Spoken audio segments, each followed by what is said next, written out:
제가 가지고 있는 신약성경 71면 정도에 있습니다. 우리 성경의 말씀을 먼저 한 절씩 교독하겠습니다. 교독할 때 주님의 음성 듣기를 원합니다.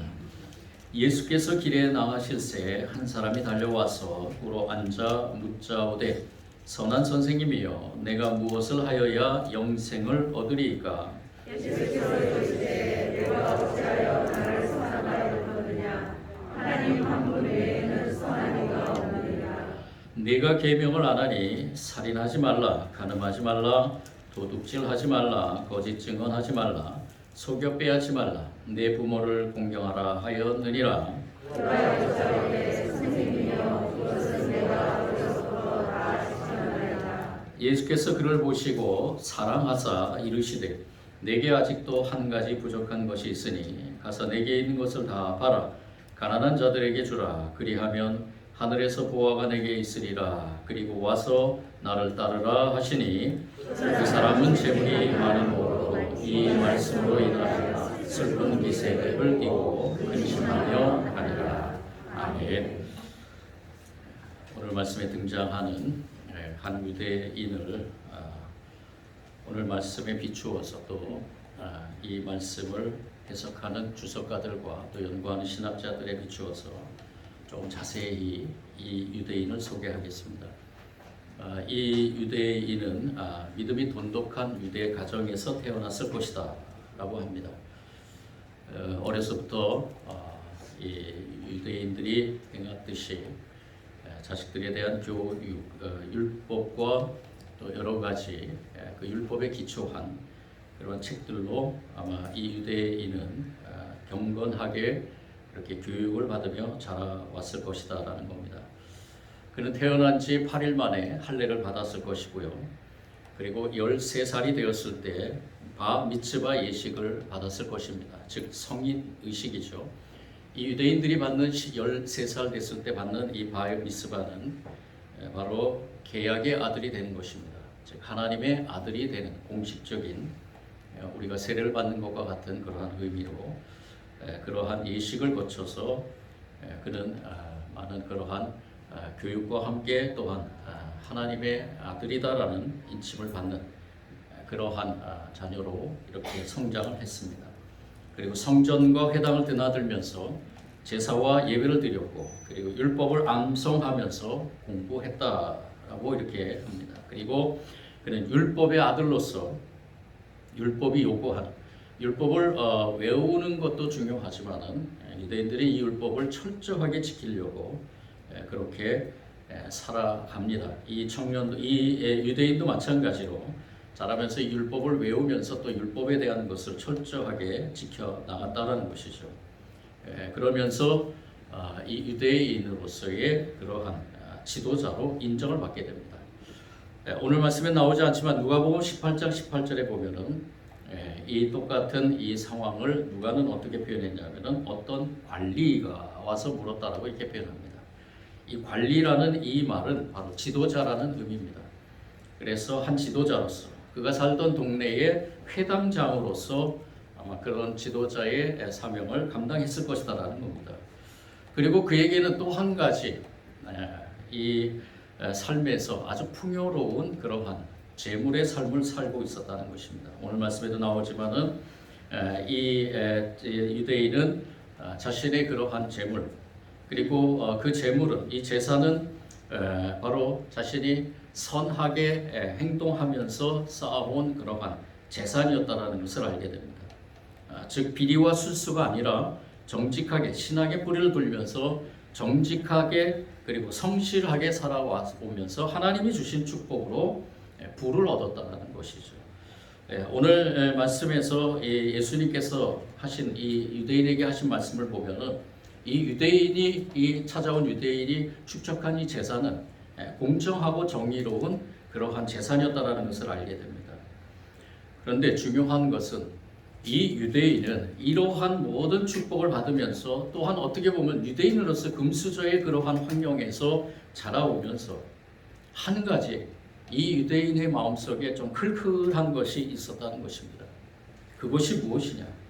과연 이렇게 사는데 이렇게 사는 가운데서 나에게 영생이 있을까라는 것입니다. 그리고 또 한 가지는 과연 이 영생은 무엇인가? 이 영생이라는 것은 과연 무엇인가? 과연 이것으로 충분한가? 안식일마다 회당에 나가서 예배드리고 수입의 11조를 드리고 율법을 지켜서 자신을 늘 거룩하게 했습니다. 그를 아는 사람마다 그의 높은 경건성을 칭찬하고 또 배우려 했습니다. 높은 지위도 얻었고 그리고 많은 재산도 받았습니다. 그럼에도 불구하고 그의 마음속에 자꾸 고개를 내미는 질문이 무엇이냐? 과연 이것으로 충분한가라는 것입니다. 과연 내가 영생의 길을 가고 있는가? 과연 나는 참되게 살고 있는가? 하나님에게서 흘러나오는 영원한 생명의 능력이 과연 나에게 있는가? 라는 이러한 질문이었습니다. 이런 질문이 들 때마다 그는 하나님께 드리는 그 많은 헌신과 희생을 생각하고 하나님께로부터 축복을 생각하면서 하나님께로 받은 그 축복을 생각하면서 그 의문을 억누르려고 했을 것입니다. 하지만 그 의문은 계속해서 일어나고 있었습니다. 자기가 그러한 의문을 들 때마다 자신에게 주어진 그러한 삶을 돌아보면서 이 질문들을 누르면 누를수록 더 꼿꼿이 일어나는 그 질문, 과연 영생은 무엇인가? 나는 그것으로 충분한가? 내가 혹시 부족한 것이 없는가? 라는 그러한 생각을 도무지 지울 수가 없었다는 것입니다. 그러던 중에 그는 갈릴리에서 활동하시는 예수님에 대한 소문을 듣게 됩니다. 그는 생각하게 되죠. 예수님이라면 혹시 내 질문에 대한 답을 주실 수 있지 않을까? 그분에 대한 소문을 듣는 그날부터 그 사람은 언젠가 꼭 한번 그 예수님이라는 분을 만나고 싶어 했습니다. 그런데 어느 날 그분이 자기 동네 근처를 지나간다는 소식을 듣게 됩니다. 이 기회를 그냥 흘려보내고 싶지 않았죠. 그는 그분이 계신 곳으로 급히 달려갑니다. 달려가서 회당장의 그 체면도 불구하고 이 문제를 해결하고 싶어서 예수님 앞에서 이렇게 질문했던 것입니다. 선한 선생님이요, 내가 무엇을 하여야 영생을 얻으리까? 선한 선생님이요, 내가 무엇을 하여야 영생을 얻으리까? 다른 사람들이 보기에는 모든 것을 다 갖추고 이 회당장인 이 사람이 많은 것을 그 사람들이 보기에 하나님께로부터 많은 축복을 받으면서 살아온 이 사람이 이러한 질문을 그 주위에 있는 그 사람을 아는 사람들 많이 있었을 것입니다. 회당장이었기 때문에 그 질문에 많은 사람들이 아마 놀랐을 것입니다. 아, 이 사람 영생의 길을 가는 사람이 아닌가? 이 회당장은 그 무엇보다도 먼저 자신에게 이 닥쳐온 이 질문을 해결해야 했던 것입니다. 내가 무엇을 하여야 영생을 얻으리까? 예수님께서는 말씀하시죠. 너에게 한 가지 부족한 것이 있다. 이 회당장은 아마 깜짝 놀랐을 것입니다. 그리고 아마 이 예수님의 대답에 어쩌면은 자기의 이렇게 묵혀왔던 이 질문이 해결됨으로 인해서 어쩌면은 나에게 좀 정말로 중요한 내 인생의 터닝 포인트가 되는 어쩜 중요한 해답을 예수님께서 주실 것이다 라는 이러한 기대를 가졌을 것입니다. 그는 아마 뛸 듯이 기뻤을 것입니다. 그런데 예수님은 이 유대인에게 이렇게 얘기를 합니다. 가서 네가 가진 것을 다 팔아 가난한 사람들에게 주어라. 그리하면 내가 하늘에서 보화를 차지하게 될 것이다. 그리고 와서 나를 따르라.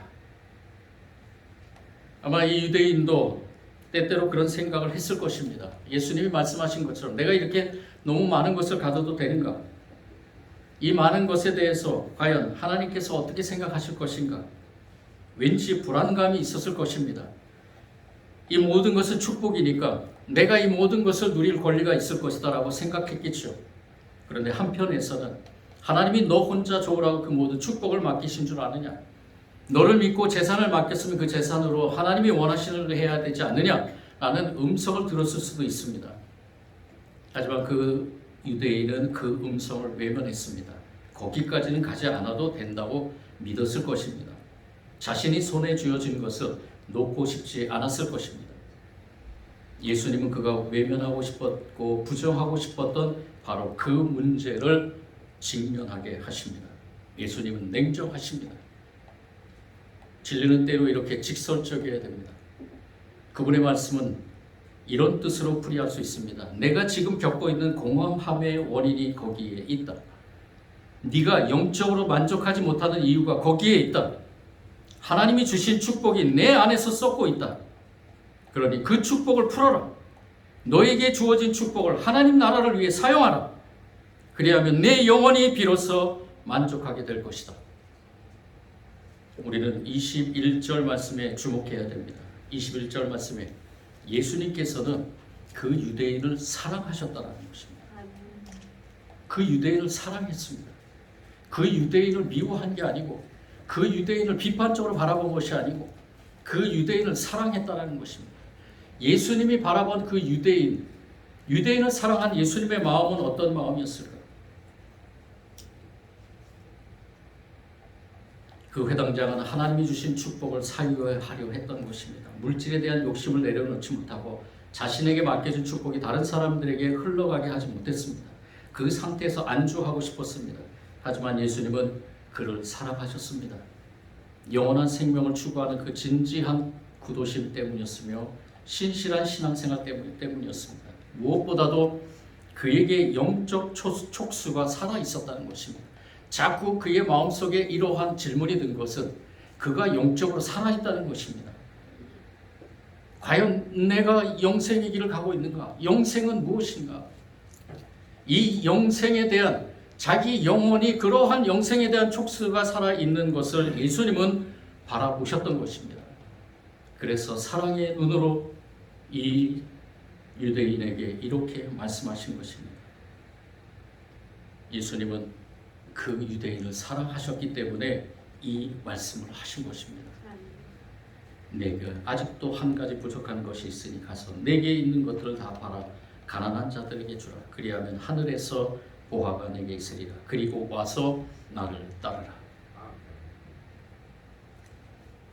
그런데 오늘 마지막 말씀, 본문의 마지막 말씀을 보면은 그는 이 말씀 때문에 울상을 짓고 근심하며 떠나갔다라고 기록합니다.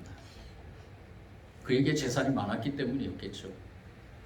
근데 여기에서 저는 여러분들에게 질문을 한 가지 하고 싶습니다. 과연 이 유대인은 자기의 재산이 많았기 때문에 이 근심을 가지고 떠났을 것인가? 우리는 여기서 한 가지 더 생각해야 됩니다. 한 가지 더 깊은 생각에 젖어들어야 됩니다. 이 유대인은 거룩한 근심을 하지 않았는가? 물론 예수님 앞에서 즉각적인 대답은 하지 못했어도 이 유대인이 근심하면서 떠나갔다는 것은 앞으로도 예수님께서 들려주신 그 말씀이 그의 영혼을 아마 후벼파고 있을 것입니다.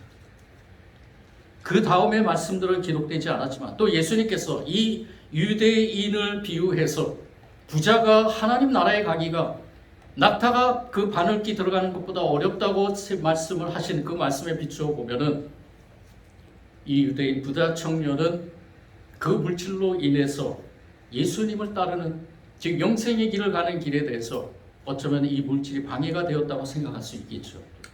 그러나 저는 여기서 조금 더 한 걸음 더 깊이 들어가서 이 유대인은 계속해서 혹시나 돌아가서 이 문제를 두고 심하게 번민을 하지 않았을까. 영적인 촉수가 살아있는 사람들은 자신의 믿음에 대해서 계속해서 질문을 하게 됩니다. 그 질문 속에서 자신이 가지고 있는 믿음이 성장해 나가는 것입니다. 믿음의 성장이라는 것은 우리에게 중요합니다. 오늘 이 사건을 통해서 저와 여러분이 주님이 주시는 음성을 듣길 원하며 믿음의 성장이라는 부분을 이 시간 깊이 한번 묵상하길 원합니다. 어떤 신학자는 믿음의 성장을 4단계로 나누고 있습니다. 첫 번째 단계는 바로 영접의 단계입니다. 예수 그리스도를 자신의 주님으로 개인적으로 영접한다는 것이죠. 저와 여러분도 예수님이 주인이심을 고백하며 주님을 영접했습니다. 예수 그리스도를 통해 하나님과 인격적으로 만나고 십자가 위에서 자신의 모든 죄가 용서되었으며 하나님의 자녀로 받아들여졌다는 사실을 확인할 때 우리의 영혼은 더 바랄 것이 없습니다.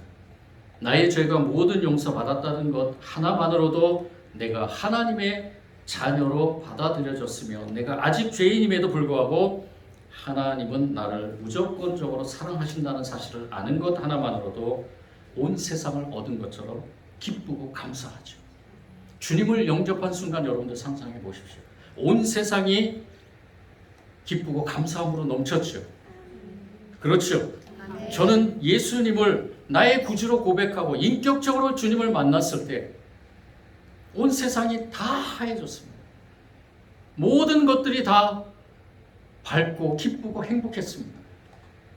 주님을 영접하는 그 순간 저와 여러분의 영이 깨어 주님의 그 주시는 성부 하나님이 우리에게 주신 성령님과 함께 기뻐 뛰며 찬양합니다. 그런데 중요한 것은 여기에서 우리의 믿음이 멈추는 것이 아니라는 것입니다. 그렇게 주님을 영접한 단계에서 두 번째 단계는 무엇이냐면 바로 내적인 싸움이 시작이 됐다. 기쁘고 감사함이 계속 진행된다면 좋겠죠. 근데 여러분 경험해 보셨지만 저도 마찬가지입니다. 그 경험이 계속 지속이 되는 것이 아니라 오히려 그것을 통해서 내 내면에서 계속해서 싸움이 일어나는 것입니다. 영적인 싸움이 일어납니다. 주님을 영접하고 나면 내 내면에서 싸움이 시작이 됩니다. 성령 안에서 지어진 속사람이 옛사람과 싸움을 시작합니다. 속사람은 하나님의 뜻대로 살려고 이끌고 옛사람은 욕심과 죄로 이끕니다. 믿음이 자라지 못한 상태에서 속사람이 번번이 옛사람에게 지게 됩니다. 하지만 믿음이 자라면서 속사람이 이기는 확률이 커지게 되죠. 우리의 영적 생활은 속사람이 나의 옛사람을 완전히 지배할 때까지 믿음이 자라도록 돕는 과정입니다. 저와 여러분이 지금 그렇게 살고 있는 것입니다. 우리가 영적 생활을 한다는 것은 바로 그것입니다. 좀 쉽게 예를 들면은 북미 인디언 사이에 전해져 온 이야기 하나를 소개하겠습니다. 어느 노인이 손자에게 모든 인간의 내면에 진행되고 있는 큰 싸움에 대해서 얘기를 합니다. 얘야, 우리 모두의 마음속에는 싸움이 하나 있단다. 두 늑대 사이의 싸움이지. 한 마리는 악한 늑대로서 그놈이 가진 모든 것은 분노, 시기, 탐욕, 오만, 원한, 열등감, 허영, 욕심 같은 것들이란다. 또 한 마리는 늑대는 선한 늑대인데 그가 가진 것은 평화, 기쁨, 사랑, 희망, 겸손, 자비, 진실 같은 것이란다. 이 노인의 얘기를 듣고 있던 그 손자가 할아버지에게 여쭙니다. 어떤 늑대가 이기나요? 그러자 이 할아버지가 대답합니다. 네가 먹이를 많이 주는 놈이 이기지. 우리의 영적 싸움에서도 우리의 속사람이 계속해서 이길 수 있도록 우리는 지금 이 시간에 나와 예배드리는 것입니다. 우리 시간마다 기도하는 것이고요. 주님의 말씀을 듣기 위해서 몸부림치는 것이고 주님의 말씀을 묵상하며 깨달을 때마다 나의 죄를 회개하고 나의 잘못을 주님 앞에 고하며 주님께 가까이 나아가는 이 영적 생활이 우리에게 속사람에게 계속해서 먹이를 주는 것입니다. 이제 살고 있는 것은 내가 아닙니다. 그리스도께서 내 안에 살고 계십니다. 사도 바울의 고백이잖아요. 저와 여러분의 고백이잖아요. 우리 안에 살고 있는 것, 예수 그리스도가 내 안에 살고 있는 것, 이것이 바로 두 번째 단계의 영적 싸움이라는 것입니다. 세 번째 단계는 무엇이냐? 바로 외적 성화의 단계입니다. 속사람의 다스림이 강해지면 우리의 삶이 달라집니다. 죄의 습관으로부터 조금씩 멀어집니다. 말버릇이 또 사람을 대하는 태도가 또 돈씀심에 대한 변화가 이런 모든 것들이 일어납니다. 직장생활을 하는 태도에서도 변화가 일어납니다. 믿음의 변화가 삶의 모든 영역에서 열매를 맺기 시작합니다. 이러한 변화와 함께 우리는 하나님께서 주시는 축복을 더 풍성하게 경험합니다. 내면에서 경험하는 평안과 기쁨과 안식뿐 아니라 물질적 면에서도 축복을 경험합니다. 이렇게 축복을 누리면서 우리는 뭐라고 고백하느냐? 내 잔이 넘치나이다 라고 고백합니다. 내 잔이 넘치나이다. 내 삶의 변화가 일어나면서 우리는 점점 성화되어 나가고 있는 것입니다. 그런데 우리는 여기까지가 끝이라고 생각합니다. 내 신학자든 한 신학자든 이 단계에서 멈추는 것이 아니라 믿음의 자람, 믿음의 성숙은 바로 네 번째 단계인 헌신의 단계까지 이르러야 됩니다. 헌신의 단계는 무엇이냐? 자, 바로 다른 영혼들을 바라보며 다른 영혼을 위해서 죽어가는 영혼이든 또한 나와 같이 영생의 길을 가는 영혼이든 그 영혼들을 위해서 그 영혼을 구하고 키우는 일에 같이 동참한다. 그 일에 같이 협력한다는 것이죠. 영혼을 구하는 일은 교회 밖에서 전도하는 것을 말하고 영혼을 키우는 일은 교회 안에서 서로를 도와 믿음이 자라도록 돕는 일을 말합니다. 그러므로 영혼을 구하고 키우는 일은 교회가 해야 될 핵심적인 일입니다. 우리의 믿음은 우리 믿는 사람들이 늘 추구해야 될 삶의 목표가 바로 여기에 있습니다. 여러분들은 지금 어느 단계에 와 있습니까? 저와 여러분은 과연 어느 단계에 와 있을까요? 우리의 믿음의 이 단계, 이 성숙한 믿음을 위해서 저와 여러분은 주님 앞에 정직해야 될 줄 믿습니다. 그리고 나 자신에 대해서 끊임없이 묻기를 원합니다. 이 유대인처럼 계속해서 나에게 내가 가지고 있는 그 삶 속에서 주님 앞에 우리는 물어야 될 것입니다. 그리고 내가 어느 단계에 있든지 이 예수님께서 말씀하신 그 말씀대로 내가 과연 그 말씀에 순종할 수 있는가라는 것을 생각하면서 예수님 앞에 다시 한번 우리의 모습을 내려놓고 우리는 계속해서 성숙한 믿음으로 살아가야 될 줄 믿습니다. 초등학교 과정을 다 마친 아이가 마땅히 중학교 과정으로 나아가야 되죠. 중학교 과정을 마친 아이는 마찬가지 고등학교 과정으로 나아가야죠. 우리의 삶에서 믿음의 삶은 계속해서 성숙해 나가야 됩니다. 우리에게 주신 귀한 하나님의 은혜를 우리가 고백하면서 예수 그리스도를 주님으로 영접하고 그분과 인격적으로 관계를 맺고 나면 말할 수 없는 영적 환희를 느낍니다. 하지만 이 첫 번째 단계에 그대로 주저앉아 있다면 금세 그 영적 행복감은 식어져 버릴 것입니다. 성령의 도우심을 받아 두 번째 단계로 나아가야 되겠죠. 성령의 은혜 안에서 우리의 속사람이 옛사람을 길들이는 그러한 변화가 생기면 그로 인해 내적인 자유와 평화를 경험하고 구원받는 것이 이런 것이구나 그렇게 느껴지며 그 단계에서 한 단계 더 나아가 이제 우리는 성령의 도우심을 받아 삶의 모든 형편에서 변화가 일어나야 됩니다. 그리고 죄로부터 벗어나고 거룩한 삶의 습관을 훈련해 나가야 됩니다. 그렇게 되면 영적인 축복과 물질적인 축복을 누리게 됩니다. 믿는 것이 이런 것이구나. 가슴 벅찬 행복감을 느끼게 될 것입니다. 그리고 그 단계에 오래 머물러 있으면 또다시 의문이 생깁니다. 네 번째 단계로 나아가 영혼을 구하고 키우는 일에 자신의 축복을 사용하지 않으면 이 의문은 해결되지 않습니다. 오늘 이 말씀에서 이 유대인은 아마 세 번째 단계까지 나아갈 것입니다. 그런데 예수님께서 이 유대인에게 한 걸음 더 성숙하라는 말씀. 내 제자가 되라는 것이죠. 내 제자가 되라는 것은 무엇입니까? 영혼을 키우라는 것이죠. 영혼을 구하라는 것입니다.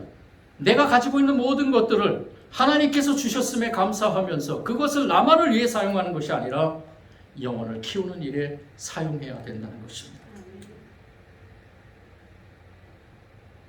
네 번째 단계에 이르면 다음 단계가 무엇인가? 그 다음에 네 단계 모두에서 더 깊어지는 과정이 남아 있습니다. 우리 목숨이 다하는 순간까지 계속해서 깊어져야 될 줄 믿습니다. 그래서 우리는 주님이 오시는 그날까지 우리의 믿음 생활이 지속돼야 됩니다. 중요한 것은 무엇이냐? 이만하면 됐다라는 것이 아니고 이만하면 됐다라고 안주하는 것이 아니고 나에게 끊임없이 주님께서 원하시는 믿음의 단계를 향해서 걸어 나가야 된다는 것입니다. 우리에게 가장 큰 변질될 소지가 있는 가장 큰 것은 무엇이냐? 그 자리에 안주해버리는 것입니다. 저는 요 사이에 기도하면서 고민합니다. 제가 9월 16일이면은 이번 주면은 딱 10년째 되는 해요. 우리 교회에서 10년이 됐다 그러면은 안주하고 모든 것이 다 평안하니까 모든 것이 다 좋으니까. 우리 교회가 이제까지 하나님의 은혜로 이렇게 왔으니까. 모든 성도들 바라볼 때마다 또 하나님께 주신 은혜를 누리는, 축복을 누리는 가운데서 평안한 그러한 삶을 살고 있으니까. 목회적으로 보면은 저도 안주할 수가 있겠죠. 근데 끊임없이 하나님께서는 저에게 질문을 내십니다. 그 다음 단계가 무엇인지 아느냐? 그 다음에 해야 될 일이 무엇인지 아느냐? 목회적인 측면뿐만이 아니라 내 개인적으로도 마찬가지입니다. 네가 목사로서 과연 여기에서 멈춰야 될 것이냐? 더 일어나야 되지 않겠느냐? 무엇을 해야 됩니까, 하나님? 어떻게 해야 됩니까? 끊임없이 내 내면에서 질문과 하나님과의 그러한 대답 속에서 나에게 오는 그러한, 어쩌면은 이 유대인이 내가 아닐까라는 생각이 들면서 오늘 이 말씀을 통해 고백하면서 우리 교회와 지금 예배드리고 있는 모든 하나님의 사람들, 여러분들 모두가 다 우리가 계속해서 성장해 나가길 바랍니다. 우리는 주님이 오시는 그날까지 믿음의 성장을 멈춰서는 안 될 것입니다. 우리 교회와 우리 모든 성도들, 하나님이 주시는 사명이 있습니다. 그 사명을 감당하는 가운데, 그 사명을 통해서 하나님께서 원하시는 아름다운 열매가 맺는 가운데 저와 여러분이 안주하지 마시고 한 걸음 한 걸음 더 나아가 주님이 오시는 그날 우리 교회와 성도들이 칭찬받기를 원합니다. 사랑하는 성도 여러분, 우리 각자의 삶에 대한 주님의 이 사랑과 기대를 저버리지 못도록 최선을 다하며 주님이 원하시는 그러한 믿음의 성장을 이루어가는 저와 여러분이 되기를 원합니다. 우리 교회를 향한 주님의 각별한 기대가 끊임없이 열매 맺도록 함께 헌신하기를 원합니다. 우리를 끊임없이 자라게 하신 주님의 은총과 축복이 저와 여러분 모두에게, 그리고 우리 교회에게 항상 넘치기를 간절히 축원합니다. 사랑해 주님 감사합니다. 주님께서 주신 귀한 은혜로 이 시간까지 저희들이 왔습니다. 그렇지만 우리 안에서 다시 한번 주님이 원하시는 믿음의 분량이 어느 것일까라고 생각합니다. 오늘 이 유대인이 주님 앞에 영생의 길을 물었을 때, 또 영생을 얻는 그 방법이 무엇인가를 물었을 때, 주님께서는 이 유대인들에게 그 자리에 안주하지 말고 믿음의 성장을 원하셨습니다. 그리고 주님의 제자가 되라고 말씀하셨습니다. 우리 교회와 모든 성도들이 주님의 제자가 되길 원하며 주님의 제자의 도구로 쓰임받기를 원합니다. 어느 곳에 있든지, 어느 자리에 있든지, 어떤 상황에 있든지, 누구를 만나든지 이 믿음을 향해서 전진해 나가게 하시고 주님이 주시는 귀한 은혜의 삶에 절대로 안주하지 않도록 인도하여 주옵소서. 감사드리며 예수님 이름으로 기도드립니다.